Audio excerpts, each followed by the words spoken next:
16 নম্বর জাতীয় সড়কের কান্দুয়া খাঁপাড়ায় সাত সকালেই ঘটে ভয়াবহ পথ দুর্ঘটনা। এই ঘটনায় 6 জন আহত হয়েছেন। তাদের মধ্যে 2 জনের অবস্থা আশঙ্কাজনক বলে স্থানীয় সূত্রে জানা যাচ্ছে। স্থানীয় সূত্রে খবর অনুযায়ী মঙ্গলবার আনুমানিক সকাল 7টা 20 মিনিট নাগাদ 16 নম্বর জাতীয় সড়কের কান্দুয়া খাঁপাড়ার কাছে ঘটনাটি ঘটেছে। ঝিকিরা হাওড়া L3 রুটের একটি বাস মঙ্গলবার সকালে দ্রুত গতিতে ঝিকিরা থেকে হাওড়ার দিকে যাওয়ার সময় 16 নম্বর জাতীয় সড়কের কান্দুয়া খাঁপাড়ায় সিগন্যালে নিয়ন্ত্রণ হারিয়ে ধাক্কা মারে পথচারীদের। এই ঘটনায় গোটা এলাকায় চাঞ্চল্য ছড়িয়ে পড়ে। স্থানীয়রা ট্রাফিকের গাফিলতির অভিযোগ তুলে জাতীয় সড়ক অবরোধ করে বিক্ষোভ দেখাতে থাকে, যার কারণেই প্রায় 20 মিনিট 16 নম্বর জাতীয় সড়কের এই অংশের যান চলাচল ব্যাহত হয়। ওই বাসের চালক পলাতক বলেই জানা গেছে। এই দুর্ঘটনার বিষয়ে ফরওয়ার্ড ব্লক নেতা ফরিদ মোল্লা ঠিক কি বললেন শুনুন। বিষয় নতুন করে বলার কিছু নেই। আমরা মনে করছি আজকের যে ঘটনা ঘটেছে খাঁপাড়ার মোড়ে, কান্দুয়া খাঁপাড়ার মোড়ে সিগন্যাল থাকা অবস্থায় জিগনের একটা বাস হাওড়াগামী, সেই বাস দ্রুততার সাথে মানে একেবারে তার কোনো লাগামহীনভাবে রানিহাটি থেকে আমরা যা খবর পেয়েছি সে মানে দ্রুত গতিতে গাড়ি চালাচ্ছিলেন,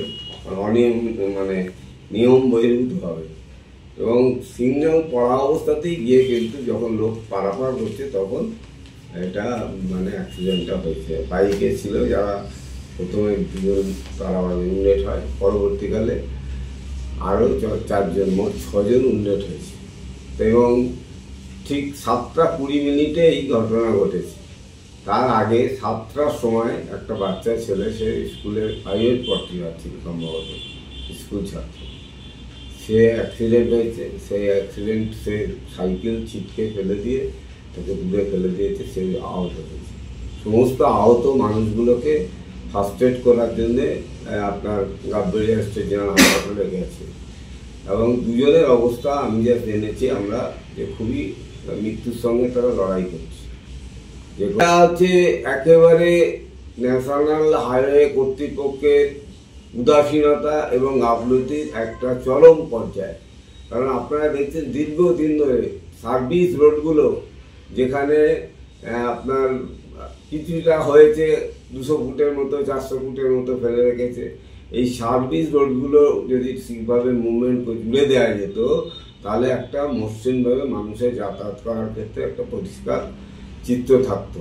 এক, দ্বিতীয় হচ্ছে নামকরা আমতারোড মোড়ের উপর যে ফ্লাইওভার এবং উঙ্কুরহাটির যে ফ্লাইওভার, এই দাবি নিয়ে আমরা ন্যাশনাল হাইওয়ে কর্তৃপক্ষকে, আমাদের পার্টি সারা ভারত ফরওয়ার্ড ব্লকের পক্ষে আমরা একাধিকবার তাদের আমরা মেমোরান্ডাম দিয়েছি। এবং আমরা সর্বশেষ ওদের যে কলকাতা যে রিজনের যে কর্তৃপক্ষ থাকে, ডাইরেক্টর থাকেন, তার সাথেও আমরা যোগাযোগ করেছি, কথা বলেছি।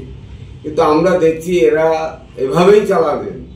কত বছর এই যে বাইপাসগুলো কোনো জায়গায় 400 মিটার, কোনো জায়গায় 500 মিটার, কোনো জায়গায় 200 মিটার ছেড়ে যেটা যদি লিঙ্ক করে দেওয়া যায়, জুড়ে দেওয়া যায়, তাহলে এই অঘটনগুলো কিন্তু ঘটেনি।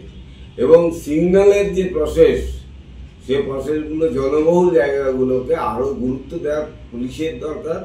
এবং সিগন্যাল যেভাবে আমরা দেখছি অ্যাক্সিডেন্টের আগে আপনারা দেখেছেন রামপুরহাট আমতারোড মোড়ে, একেবারে আমতারোডের মোড়ে সেদিনে যে ঘটনা, ঈদের রোজার সময় যে ঘটনা ঘটেছে, মারা গিয়েছিল, স্পট ডেথ হয়েছিল।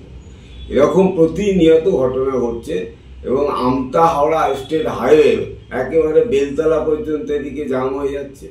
কখনো রানিহাটি থেকে পানিয়াড়া মোড়, আবার কখনো রানিহাটি থেকে কান্দুয়া মোড় ছাড়িয়ে গিয়ে কিন্তু প্রতিদিনের যন্ত্রণা, এই যে জ্যামে গাড়ি অচল অবস্থা এবং রাস্তা যে অচল অবস্থা, প্রতিদিনের একটা যন্ত্রণা হয়ে দাঁড়িয়েছে। এই জায়গা থেকে বেরিয়ে আসার ক্ষেত্রে ন্যাশনাল হাইওয়ে কর্তৃপক্ষ যদি তাদের উদাসীনতা দেখায়, একটা সময় আমাদের তো এর বহিঃপ্রকাশ, মানুষের ক্ষোভের বহিঃপ্রকাশ ঘটতে বাধ্য থাকবে। আমরা আরেকবার চেষ্টা করব ওনাদের সঙ্গে, কর্তৃপক্ষের সঙ্গে কথা বলার।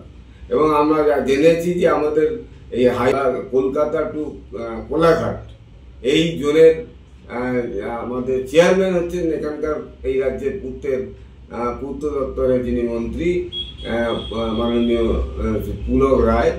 আমরা তার কাছেও এই বিষয়টা তার এনলাইটেড করার বা তার কাছে জানাবার চেষ্টা করব, যাতে অতি দ্রুততার সাথে নাভগড়া আমতাল মোড়ের যে আপনার ফ্লাইওভার এবং অঙ্কুরহাটির ফ্লাইওভার যদি হয়, তাহলে সমস্ত এই যে প্রতিদিন প্রায় এখন নিত্যদিন, এটা একটা সময় হতো যখন সিঙ্গেল ডাবল হয়ে যখন ছিল, মানে আপ ডাউন, সেই রোডে যখন দেখতাম প্রতিদিন কিন্তু আপনার হতো এ ধরনের আপনার অ্যাক্সিডেন্ট।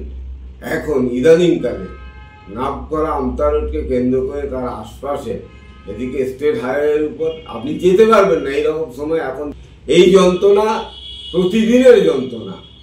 সেই কারণে আমরা মনে করছি যে কেন্দ্রীয় সরকার তার যে ভূমিকা পালন করা দরকার, ন্যাশনাল হাইওয়ে কর্তৃপক্ষের যে ভূমিকা নেওয়া উচিত, তা কিন্তু নিচ্ছেন না তারা। বারে বারে বলা সত্ত্বেও আমরা স্বাভাবিকভাবেই একটা সময় এর বিরুদ্ধে চরম মানুষকে সঙ্গে নিয়েই রাস্তায় নেমে প্রতিবাদ করা দরকার হলে আমরা সেই জায়গায় যাব। এটা হচ্ছে আমাদের মূল কথা। আমরা তবু আর একবার ওদের কর্তৃপক্ষের সঙ্গে, যাদের শর্ট লেগে ওদের মূল অফিস, আমরা সেই অফিসে গিয়ে ডাইরেক্টরদের সঙ্গে আলোচনা করব, এখানকার চেয়ারম্যানের সঙ্গে আমরা আলোচনা করব আমাদের দল ফরওয়ার্ড ব্লকের পক্ষ থেকে। যদি সম্ভব না হয়, যারা যদি কার্যকারিতা না হয়, তাহলে নিশ্চিতভাবে মানুষকে সঙ্গে নিয়েই এই কাজ আদায় করার জন্য যে কাজ করা দরকার তা কিন্তু করতে বাধ্য থাকবে, আমরা থাকবো। এটা হচ্ছে আমাদের মূল কথা। ব্যুরো রিপোর্ট, আমার কলম।